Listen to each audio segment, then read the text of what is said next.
네, 다음 두 번째 강의는 간암과 간 이식에 대한 외과 박민수 전문의 선생님의 강의가 있겠습니다. 이 시간 끝나고 잠깐 시간 가질 예정이니까요. 오랜만에 강의 들으셔서 피곤하시겠지만 집중해서 부탁드리겠습니다. 그럼 강의 시작하겠습니다. 안녕하십니까. 저는 간 이식팀에서 의사강사로 근무하고 있는 박민수라고 합니다. 오늘 여러분께 말씀드리고 싶은 거는 간암과 간 이식입니다. 그래서 오늘은 간암에 대한 전반적인 내용, 그 다음에 간암에 대한 치료법, 그리고 특히 간 이식에 대해서 설명해 드리도록 하겠습니다. 전체적으로 간암은 세계적으로 전체 암 중에 5.4%에 보인다고 합니다. 그래서 남자에서는 전체적으로 세계적으로 5위, 여자 중에서는 7위 정도의 암 발생률을 가지고 있는데요. 이 발생률 자체적으로 보면 발생률은 낮지만 이 간암의 전체의 약 70% 이상이 아시아인에게 집중되어 있기 때문에 여기 보시다시피 우리나라에서도 암 발생률은 12.8%로 암 발생률 5위를 나타내고 있습니다. 사실 암에서도 발생률도 중요하지만 암 발생 이후에 암에 대한 사망률도 중요한데요. 보시면 이 암은 간암에 비해서 발생률이 되게 높은 반면 간암으로 인한 사망률은 위암보다 훨씬 높습니다.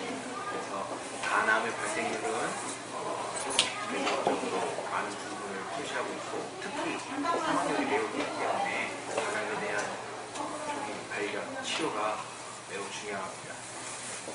간암이란 거는 간의 악성조경, 즉 암이 발생하는 것을 뜻합니다. 그래서 간암은 크게 두 가지로 나눌 수 있는데요. 간 자체에 생기는 원발성 간암과 다른 곳에서 전이돼서 생기는 전이성, 속발성 간암 두 가지로 나눌 수 있습니다. 원발성 간암 중 간 세포 내에 생기는 간 세포암이 70% 대부분을 차지하고 있고요. 간내 담도에 생기는 간내 단관암, 담간 남선암, 그다음에 혈관 육종 등의 암이 있습니다. 대부분 간암은 간암 환자에서 약 70%가 간경변이 동반되어 있고요. 이러한 동반된 간경변 때문에 수술이 제한적입니다. 그래서 간동맥 획전술이나 고주파열 치료, 그다음에 에탄올을 이렇게 주입하는 치료를 통해서 국소적으로 치료를 하긴 하지만 재발률이 간 절제술에 비해서는 높은 것이 단점입니다. 여기 보시면 정상적인 간은 불구스름하게 아주 이쁘게 노랗게 생겨 있는데요. 간 경변이 생기면 이건 절제 단면이지만 보시면 절제 마진이 울퉁불퉁하고요. 간이 쪼그라져 있는 상태를 보이고 있고 그 안에 암들이 이렇게 있는 상태를 보실 수 있습니다. 간암을 발생시키는 위험인자들 중에 가장 대표적인 것은 C형 간염입니다. 그래서 C형 간염은 미국이나 서구, 일본에서 가장 많이 있는 부분을 차지하고 있고요. 우리나라에서는 대부분이 B형 간염에 의한 간염으로 인한 간암 환자들이 많은 부분을 차지하고 있습니다. 또한 알코올, 흡연 섭취로 인해서도 발생할 수 있고요. 진균의 종류인 아프라톡신이나 기생충, 또는 담석증, 그다음에 원발성 경화성 당간염 같은 그런 질병 때문에도 간암이 발생될 수 있습니다. B형 간염은 간염을 가지고 있는 아는 사람보다 약 6배에서 간암이 발생된다고 보고되고 있고요. C형은 B형보다 약 1.5배 더 많이 간암이 발생된다고 보고되고 있습니다. 먼저 B형은 성인에서는 큰 위험성은 없고요. 성인에서 만약 B형 간염 바이러스에 감염이 되면 급성 간염을 지금의 대부분 소실돼서 문제없이 지나가는 경우가 대부분이지만 문제는 유아에서는 약 90% 이상에서 잠복해서 간염을 일으킵니다. 엄마가 B형 간염 보균자거나 감염자에 있을 때는 유아에서는 약 10% 이내에서 회복이 되고요. 결국 90% 만성간염으로 진행하게 됩니다. 그래서 대부분 약 30에서 40%가 만성 간염으로 진행되고 1년마다 약 2%씩 간 병변이 진행되고 간 병변이 있는 환자에서는 1년에 약 3에서 10%마다 환자들이 간암이 발생한다고 보고되고 있습니다. 그리고 C형 간염은 성인, 소아 모두 약 50에서 60%까지 급성 감염이 될 수 있는 높은 감염률을 나타내고 있고요. 대부분 20에서 40년이 지나면 약 50에서 60%가 간 경전으로 진행이 된다고 합니다. 그래서 이러한 B형, C형 간염 바이러스가 감염이 돼서 급성 감염 후에 만성 감염으로 진행되거나 간 자체 수치는 괜찮지만 바이러스 보존을 가진 사람이 간 염변증으로 발병이 되고요. 염변증 숫자는 약 1년에 한 3% 정도의 감염이 발생되고 약 전체적으로 한 30에서 50%의 환자는 약 20년 결국에는 한 30에서 50%에서 간암이 발생된다고 보고되고 있습니다. 이러한 간암을 예방하는 방법은 어떤 것이 제일 궁금하실 텐데요. 사실 간암을 예방하는 것은 간암의 위험인자인 이런 간염 바이러스를 조기에 차단하는 것이 급선무입니다. 그래서 B형 간염 바이러스인 경우에는 B형 간염 바이러스 보유인 산모에서 아기가 출생 시에는 출생 즉시에 B형 간염 백신이나 면역 글로불린을 접종함으로써 B형 간염에 대한 항체를 맞춰줍니다. 우리나라에서는 이제 최근에는 이제 이런 것이 거의 체계적으로 다 잡혀가지고 어린 아이에서 투하에서는 이제 B형 바이러스 보존자의 비율이 매우 낮아졌거든요. 그리고 어른에서는 이러한 B형 간염 백신은 항체가 있을 경우에는 추가적으로 접종을 할 필요는 없습니다. 다만 C형 간염 바이러스는 아직 B형처럼 백신이 만들어져 있지 않습니다. 그래서 치료도 어렵고 그렇기 때문에 칫솔이나 면도기를 남들하고 공유하거나 이런 약물을 통해서 혈액이나 이런 타액에 접촉이 안 되도록 하는 것이 최선의 예방법이라 할 수 있습니다. 말씀드렸다시피 사실 간암이라는 건 간은 침묵의 단계라고 알려져 있는데요. 사실 특별한 조기에 간암이 있거나 있을 때는 특별한 증상이 없습니다. 그래서 어느 정도 간이 진행이 돼서 간 종대, 황달, 그다음에 복통 등의 증상이 나타났을 때는 이미 많이 장기가 진행이 된 상태거든요.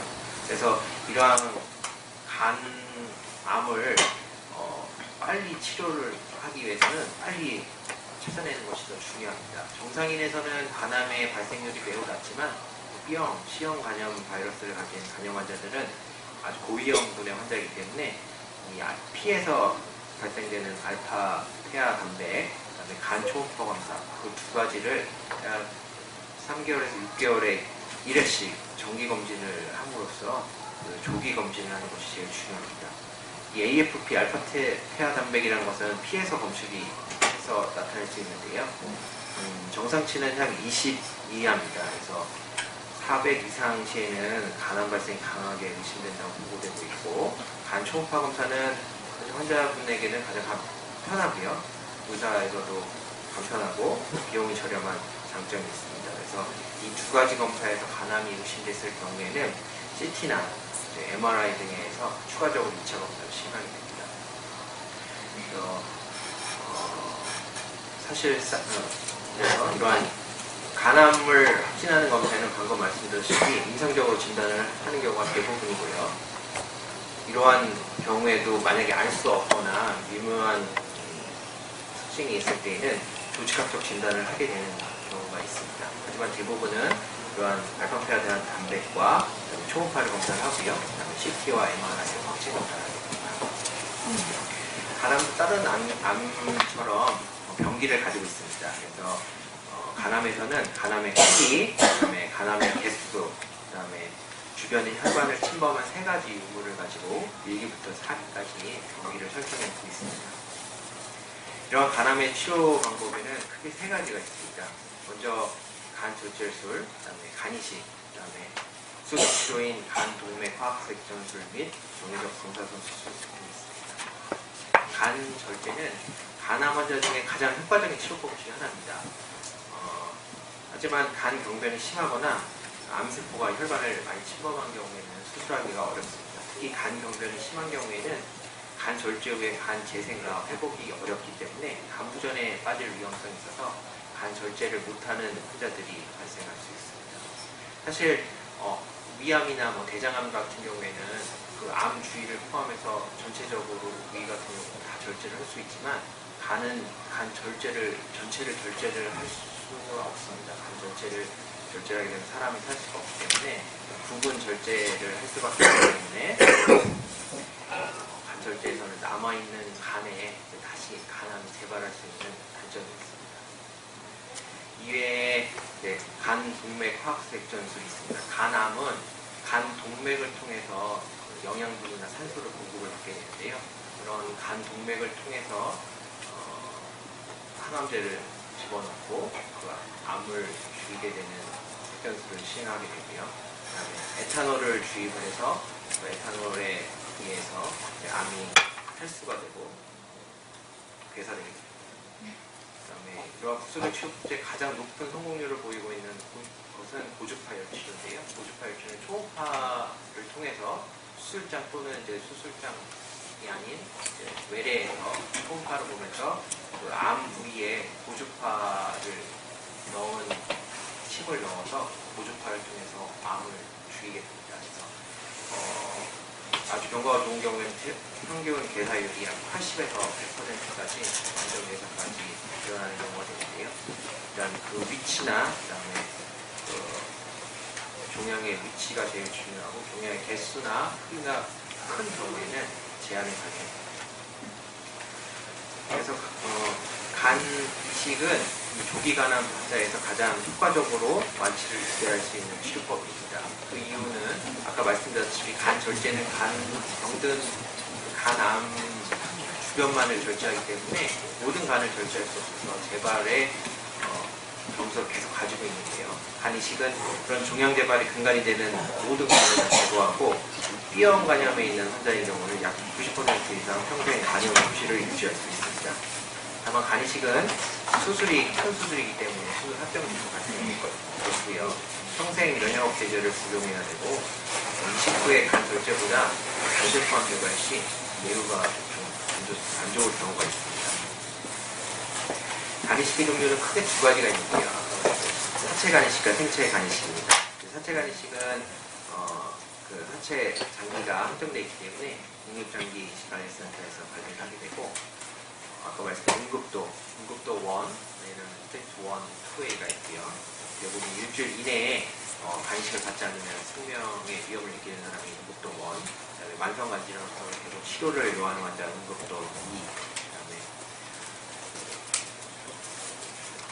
그다음에 응급도 3과 응급도 7 환자를 통해서 응급도와 함께 이식 대기 시간, 그다음에 혈액형 일치 여부, 그다음에 장기 기증 여부, 그다음에 지리적 근적도 등의 점수를 통해서 내사자가 발생됐을 경우에 그 내사자의 간을 보호받을 수 있습니다. 다만 대부분의 간암 환자들에서는 이러한 사체 간 이식을 받기 위해서는 응급도 1이 돼야지 그 확률이 높아지는데요. 대부분의 간암 환자들은 이렇게 간 경변이 있어도 아주 심한 경우가 적기 때문에 간암 환자에서는 이제 사체 간 이식을 받을 수 있는 확률이 매우 적습니다. 그래서 이제 생체 간 이식을 시행을 하게 되는데요. 생체 간 이식은 아시다시피 살아있는 기증자의 간 우염이나 가역 등의 일부를 절제를 하게 됩니다. 그래서 신체적, 정신적으로 건강한 사람을 정밀 검사를 통해서 특별한 질환이 있는지, 그다음에 환자와 그 공여자에게서 각각의 맞는 간의 용적이 적합한지 등의 심의를 거쳐서 이식 여부가 결정되게 됩니다. 최근 서울대병원에 10년 동안 이식을 보게 되면 이제 내사자의 비율도 높아지고 또한 생체 간 이식의 비율도 점차 높아지고 있는 것을 볼 수 있습니다. 생체 간 이식을 보시게 되면 간 공여자는 대부분 전체 간의 약 60에서 65% 정도를 절제하게 되고요. 간은 바로 재생을 하는 능력이 있기 때문에 대부분 한 달 내에 제 기능을 다 발휘할 수 있을 만큼 재생을 하게 됩니다. 그래서 수술 후 약 일주일 정도의 퇴원을 하게 되고, 다만 공여자에서는 간을 절제하기 위해서는 상당한 크기의 복부 절개가 필요합니다. 그래서 최근에는 복강경을 이용하거나 또는 복부의 정중앙만 또는 폐임으로 절제해서 그 젊은 여성분이나 젊은 분들의 공여자에서는 이런 미용적 효과를 극대화시키기 위해서 치료를 시행하고 있습니다. 그래서 간암으로 이제 간 이식을 받기 위해서는 저희 진료를 보고 그다음에 장기이식센터에서 코디네이터 선생님들과 상담을 진행하게 됩니다. 생체 또는 내사자의 간 이식에 합당한 조건이 있으면 각각의 코스에 맞춰서 진행을 하게 됩니다.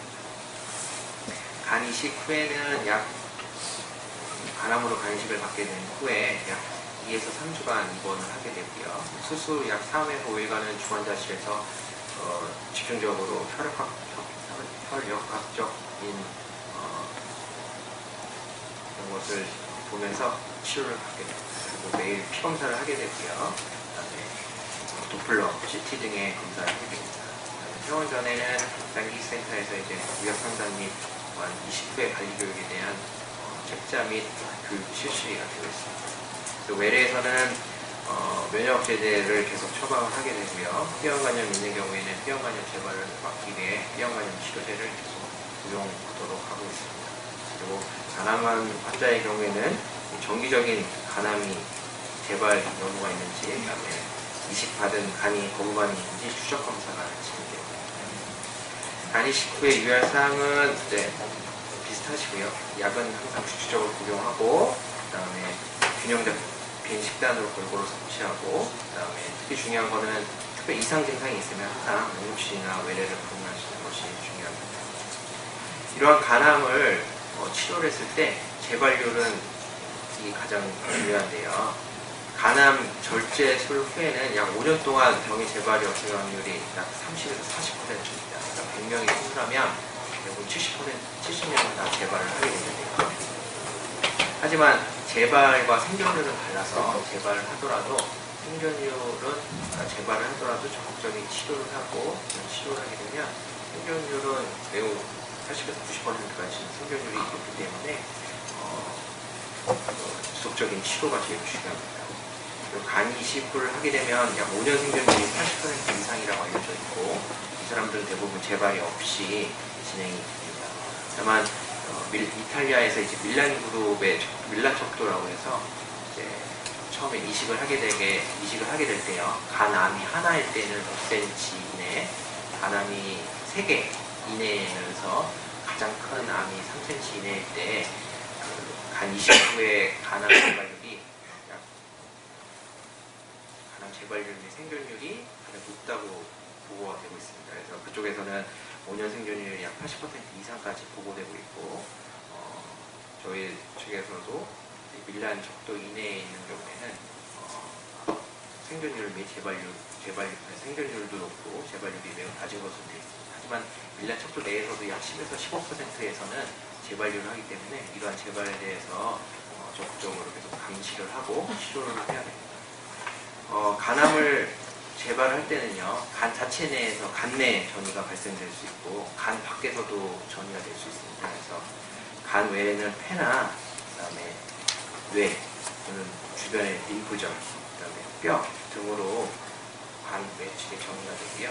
간암 자체는 대부분은 간 내에 대부분 전이가 되기 때문에 간 외의 전이는 빈도가 좀 적습니다. 다만 간 이식 후에는 간을 다시 병든간을 적출하고 병든간을 붙이기 때문에 혈류학적으로 간 외의 전이가 간 절제보다는 간 외의 전이의 비율이 좀 높습니다. 그래서 저희 병원 간 이식하는 분들을 보시면 일정 간격으로 인해서 복부 간을 보게 되죠. 복부 CT도 찍고, 가슴, 송구 CT도 찍고, 뼈에 혹시 전이가 있을까봐 스캔, 3가지 검사를 치료를 하게 됩니다. 그래서 만약 이렇게 간암 재발이 됐을 때에는, 간내 재발이 됐을 때는요, 다시 간을 절제할 수 있고요. 그 다음에 국소적 치료를, 색단술이나 고주파열 치료를 시행할 수 있습니다. 다만, 간 절제가 불가능할 시에는 이식이 될 수 있다면 간 이식을 하게 되고요.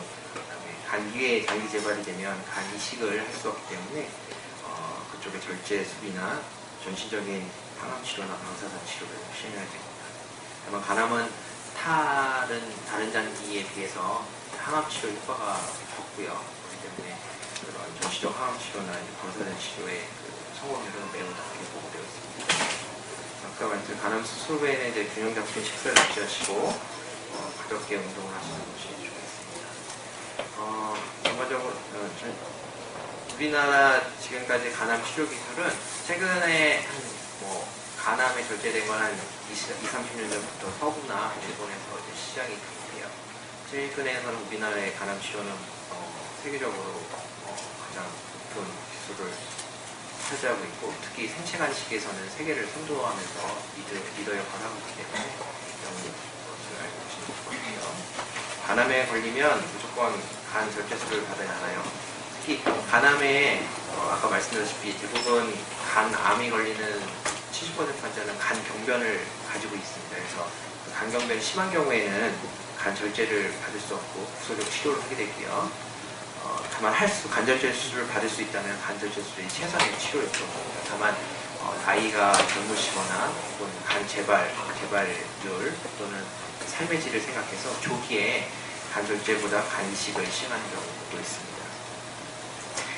그래서 간 이식은 간암인 경우에는 기본적으로 원칙적으로는 간 경변이 너무 심해서 간 절제술을 받을 수 없거나 또는 간 절제술을 받을 수 없는 환자에서 이제 국소적으로 치료를 했을 때 그 효과가 너무 적어서 더 이상의 치료가 없을 때는 간 이식을 시행을 하게 됩니다. 아까 말씀드렸다시피 조기적으로 젊은 나이거나 본인 가족들이 원하는 경우에는 생체 간이식을 시행하게 됩니다. 아까 방금 전에도 말씀드렸다시피 간 이식은 병든 간을 모두 적출하고 그렇기 때문에 그 원인을 다 없애는 거기 때문에 간암의 가장 효과적인 치료법이라고 할 수 있습니다.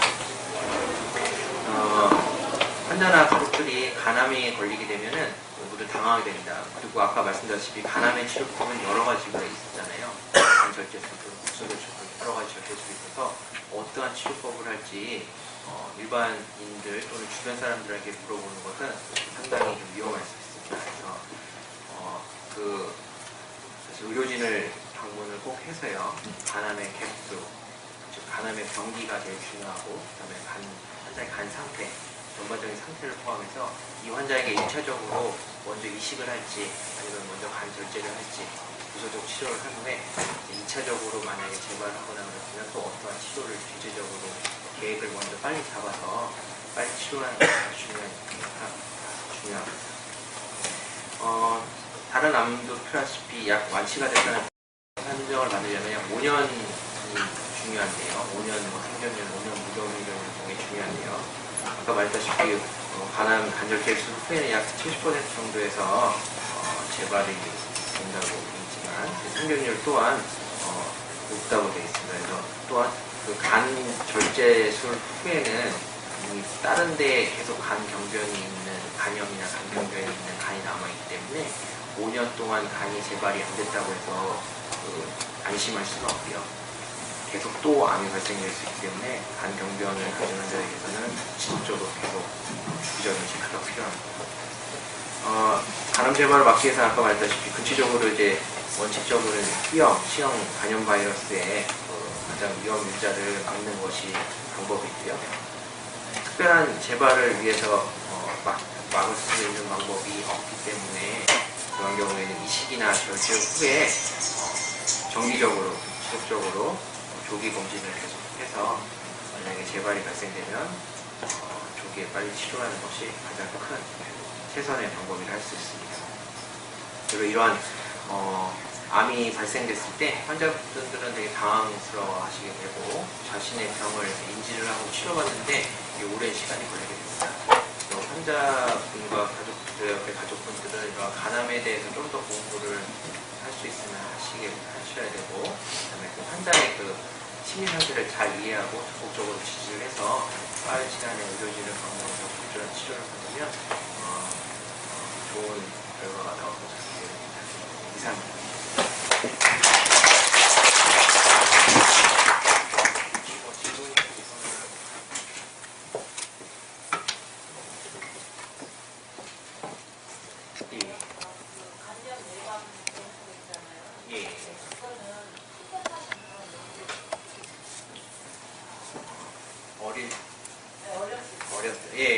그랬을 때 예방접시는 기본적으로 이제 B형 항체를 3번 접종을 하게 되고요. 그 이후에 이제 항체 검사를 한번 해야 됩니다. 그래서 대부분 성인 뭐 19살, 20살 나는 B형 간염을 맞아야 되나 이런 걱정을 하는데요. 그런 경우에는 B형 항체를 먼저 보고요. B형 항체가 만약에 형성돼 있으면 더 이상 맞을 필요는 없고요.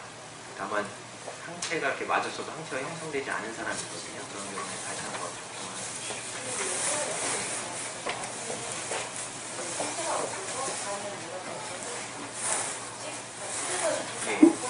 거든요.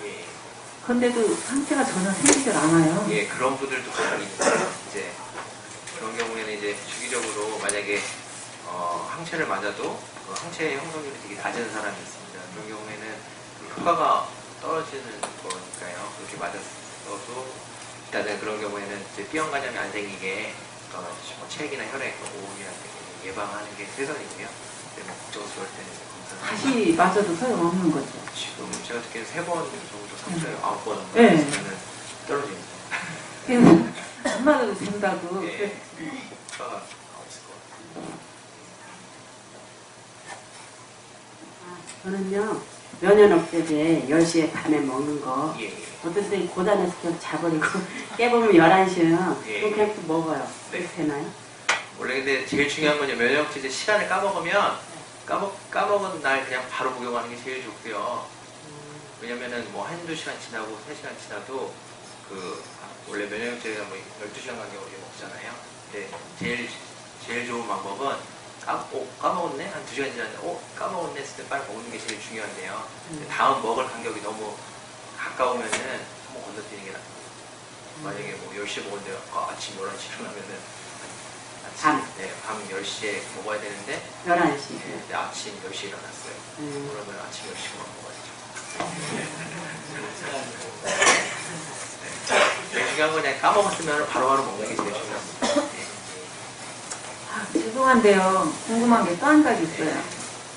저 같은 경우는 이제 감기 독감 예방 접종은 한 번도 안 하다가 네. 작년, 재작년 2년을 해봤는데 안 했을 땐 그렇게 감기가 크게 걸려본 적이 없는데 그 독감 예방을 맞고 나니까 너무 제가 심하게 감기를 앓았어요.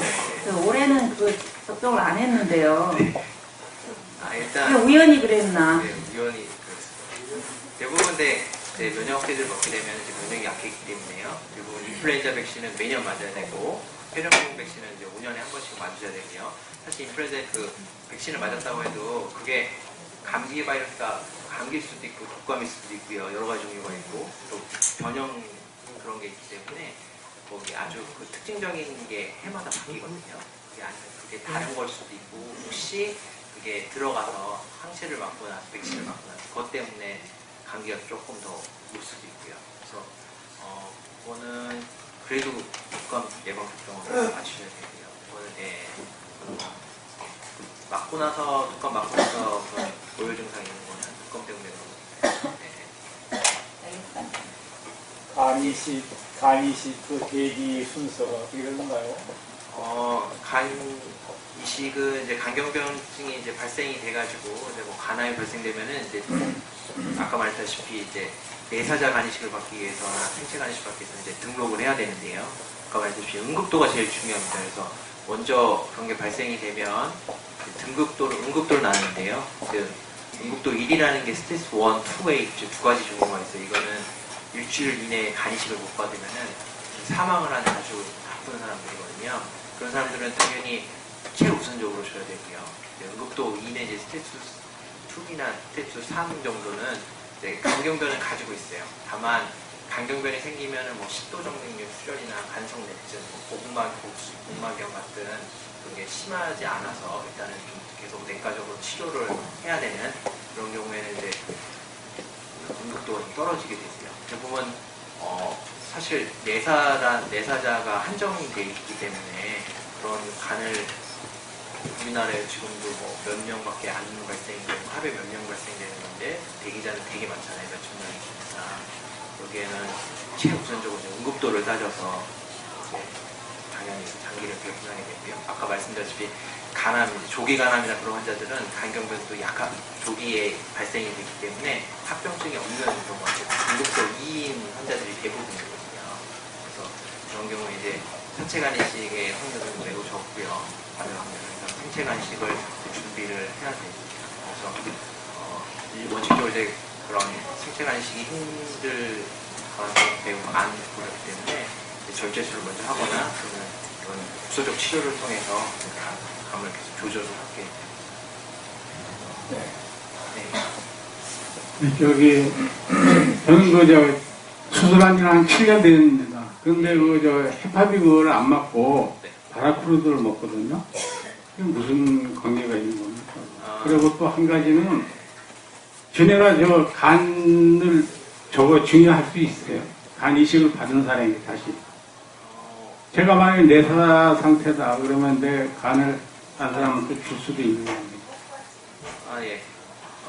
일단 첫 번째 질문은 이제 이식 후에 B형 간염 치료는 크게 두 가지인데요. 아까 바라클로드는 이제 B형 바이러스를 이제 억제시키는 치료제고, 헤파빅은 이제 항체제거든요. 그래서 피 속에 아직 남아있는 이제 아까 병든간을 적출해서 간염 바이러스가 남아있는 간은 없지만 피나 뭐 보수나 이런 데에 남아있는 바이러스가 있고 흔적이 남아있거든요. 그래서 그 두 가지 헤파빅을 같이 치료를 하거나 또는 바라클로드 즉 그 B형 간염 억제제 치료를 단독으로 할 수 있고요. 그래서 그 치료에 환자의 상태를 보고요. 단독으로 치료할 수도 있고요. 두 가지를 치료를 하게 되는데 대부분 다 요새 이제 바라클로드라는 그 B형 간염 치료제가 신약이 많이 나오면서 대부분 아까 말씀하셨다시피 B형 간염 억제제를 90% 이상 지속이 되니까 그걸 계속 왜냐면은 B형 아까 말했다시피 흔적이 남아있고요. 그렇기 때문에 또는 그 공여자한테 받은 간에서도 B형 흔적이 있거든요. 그래서 우리는 또 그런 흔적이 남아있고 환자분들은 면역 억제제를 먹으면 면역이 더 약해져 있거든요.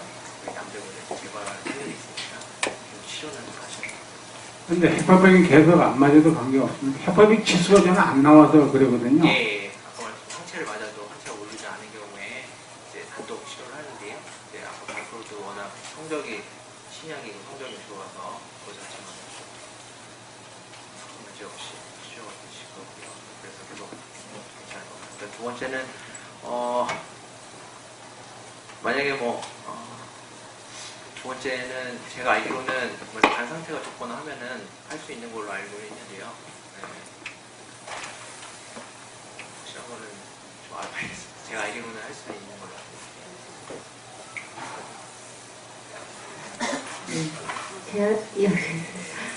저 간 22년 되는데요.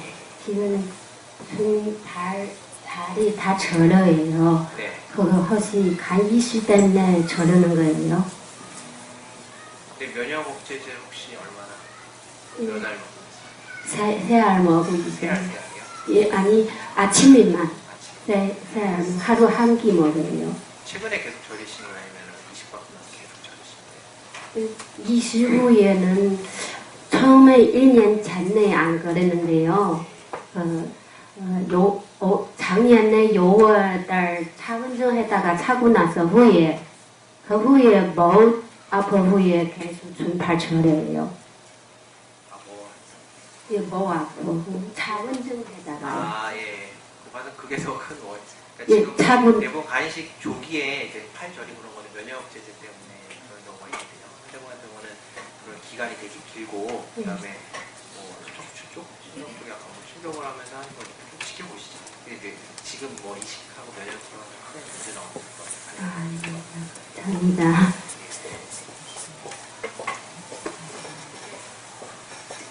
그러면 두 번째 강의 이상으로 마치겠습니다. 저희 긴 강의 잘 설명해 주신 담임 선생님 박수 한번